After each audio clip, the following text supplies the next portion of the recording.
Welcome to Bayou Time. I'm Jacob DeGate, and now joining me from Louisiana State Troop C is Trooper Ross Brennan. Thank you very much for joining No, us. thanks for having us. All right, can you give us some update on the activity in the area? I know you have some stats available to Yeah. go into on crashes and data. Can you tell us a little bit about that? Yeah, so I got some info from the beginning of the year. And so while Troop C, we have our own personnel issues as far as staffing, just like Hmm. a lot of other businesses and departments across the nation. Our guys and girls, I mean, they're definitely out there working hard. So for the first quarter of this year, we investigated 7 fatal crashes with 8 deaths. We're actually 1 fatal crash less than where we were last year at this time. So last year in 2022, we had 8 fatal crashes and 8 deaths. But the good news is that in the month of April, we investigated no fatal crashes. So that's one of the first time in a long time that we had no fatals in an entire month. But as far as other crashes go, we investigated 632 crashes. So that all the way from minor fender benders all the way to more like serious injury crashes. But just in a matter of 3 months, I mean, that's a pretty significant Sure. amount of crashes that our people had to investigate. But the most important one, 159 DWI arrests. So just in January, February, and March, 159 drivers were taken off the roadway who could have potentially caused a serious crash to occur or even worse. So definitely out there doing proactive enforcement, trying to get those impaired drivers off the roadway. And what I guess complete is it all Terrebonne Parish or where's Troop C This go? is Troop C area, so it would be Terrebonne, Lafourche, Assumption, and the West Bank of St. John and St. James Parish. Okay. Yeah, so it's one of the larger troop areas in our area down in South Louisiana. But yeah, so that's as far as from the proactive enforcement side of it. Like I said, the guys and girls definitely out there trying to get these impaired drivers, reckless driver, things like that off the roadway. But as far as the education to prevent these crashes from occurring, we're definitely big too into that now. So not only is it out there doing enforcement, but also community relations, community education, things such as that. So far in 23, we've reached 6,000 members of the public within the Troop C area, and of those 6,000, 4,000 were high school students. So whether it's a sudden impact program or other type of safety programs when it comes to distracted, impaired, seatbelt use driving, such as that.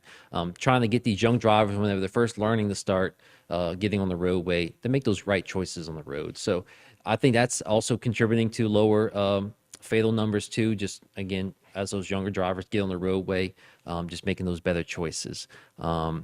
We've basically hit every high school in the Terrebonne Parish and also Central and South Lafourche and Lafourche Parish too. As far as children too riding in car seats, we've installed 71 child seats so far this year. Significant improvement to last year. We've actually partnered with Terrebonne General to offer a free fitting station every Wednesday at the Women's Center from 10 to 12. And we're definitely seeing a significant increase in make sure babies are right on the roadway, especially as they're having the babies at the hospital. They're coming down and Sure. getting the seats checked before they even leave. And going back to a little bit about proactive enforcement, even yesterday we had a trooper make a traffic stop off of a traffic violation, and during that stop, he ended up recovering over 400 grams of methamphetamine, 30 grams of cocaine, over 100 grams of marijuana, and even seized a firearm. Wow. So Yeah, that's a significant amount of each substance. yeah, for sure. I mean, definitely that's taken off the street. And as we all know, drugs, I mean, they can destroy lives and families and everything else. So, I mean, the less drugs that we have on the street, and it comes through proactive enforcement like that trooper did to be able to find that. So, yeah, we're definitely out there trying to clean up the streets as far as when it comes to drugs, finding stolen vehicles, stolen guns, and also stopping reckless drivers such as that. But we have a couple events coming up. So tomorrow, May 11th, we're actually going to be at the Vacherie Elementary School. So those were some photos that were flashing of just some community activities that we had so far throughout the year. But Vacherie Elementary School, we're actually going to be having, I guess, a big party for their end of the school year. So we're bringing the LSP helicopter down. Oh, nice. The St. James Sheriff's Office is going to be there. The volunteer fire department from the area is going to be there. We're going to have free snacks like popcorn, snowballs for the kids. So we're just going to go hang out with them around their lunchtime, let them see some of the tools and toys that we have, and just kind of, celebrate their end of the year before they go in the summer a little bit with those kids out there. Maybe get some future employees are at the state trooper's office. Maybe so. That's always, sparked that interest. Sure. And since some of those photos that were up too, we had a career day at Bayou Community Academy yesterday. And again, just those small encounters with those young minds, that might be they'll remember that for the rest of their life, and it might spur them to want to pursue a career in law enforcement. Yeah, and I find getting, talking to them young before they get, I guess, cynical, they tend to listen a little bit more and follow the instructions that you give them. But, sometimes when you start talking to adults, they tend to think that they know it all already, unfortunately. Yeah. So it's good to get them, while they're young and tell them, all the things they can do to stay safe. Yeah, and it's all just again, it's not always just about enforcement. It's also about community relations, community efforts such as that. So we definitely see a lot more push from the department to be able to go out there and do that, and also given the ability to go out there and do that. So, we're trying to go everywhere that we can. If you have a school that's interested in having a trooper come speak at an event, I know we're about to go into the summer, so it might be a day camp that's happening over the summer. Please reach out to Troop C. We'll try to coordinate something, get somebody over there to be able to go speak to your group.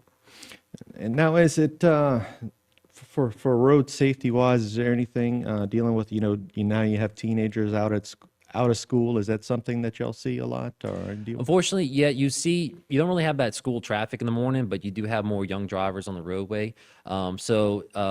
Look up the Louisiana graduate driver's license law. There's certain restrictions that your teen driver has for their age group, so just make sure that they're following that. 16-year-old driver can't be on the roadway after 11 a.m. if they're not with a licensed parent or guardian. So 11 p.m.? 11 p.m. That's what I'm sorry, 11 p.m. All right. So, well, thank you again for coming on. We appreciate it, and stay safe in what you do. All right. thank you. All right. Stay tuned for more right here on HTV.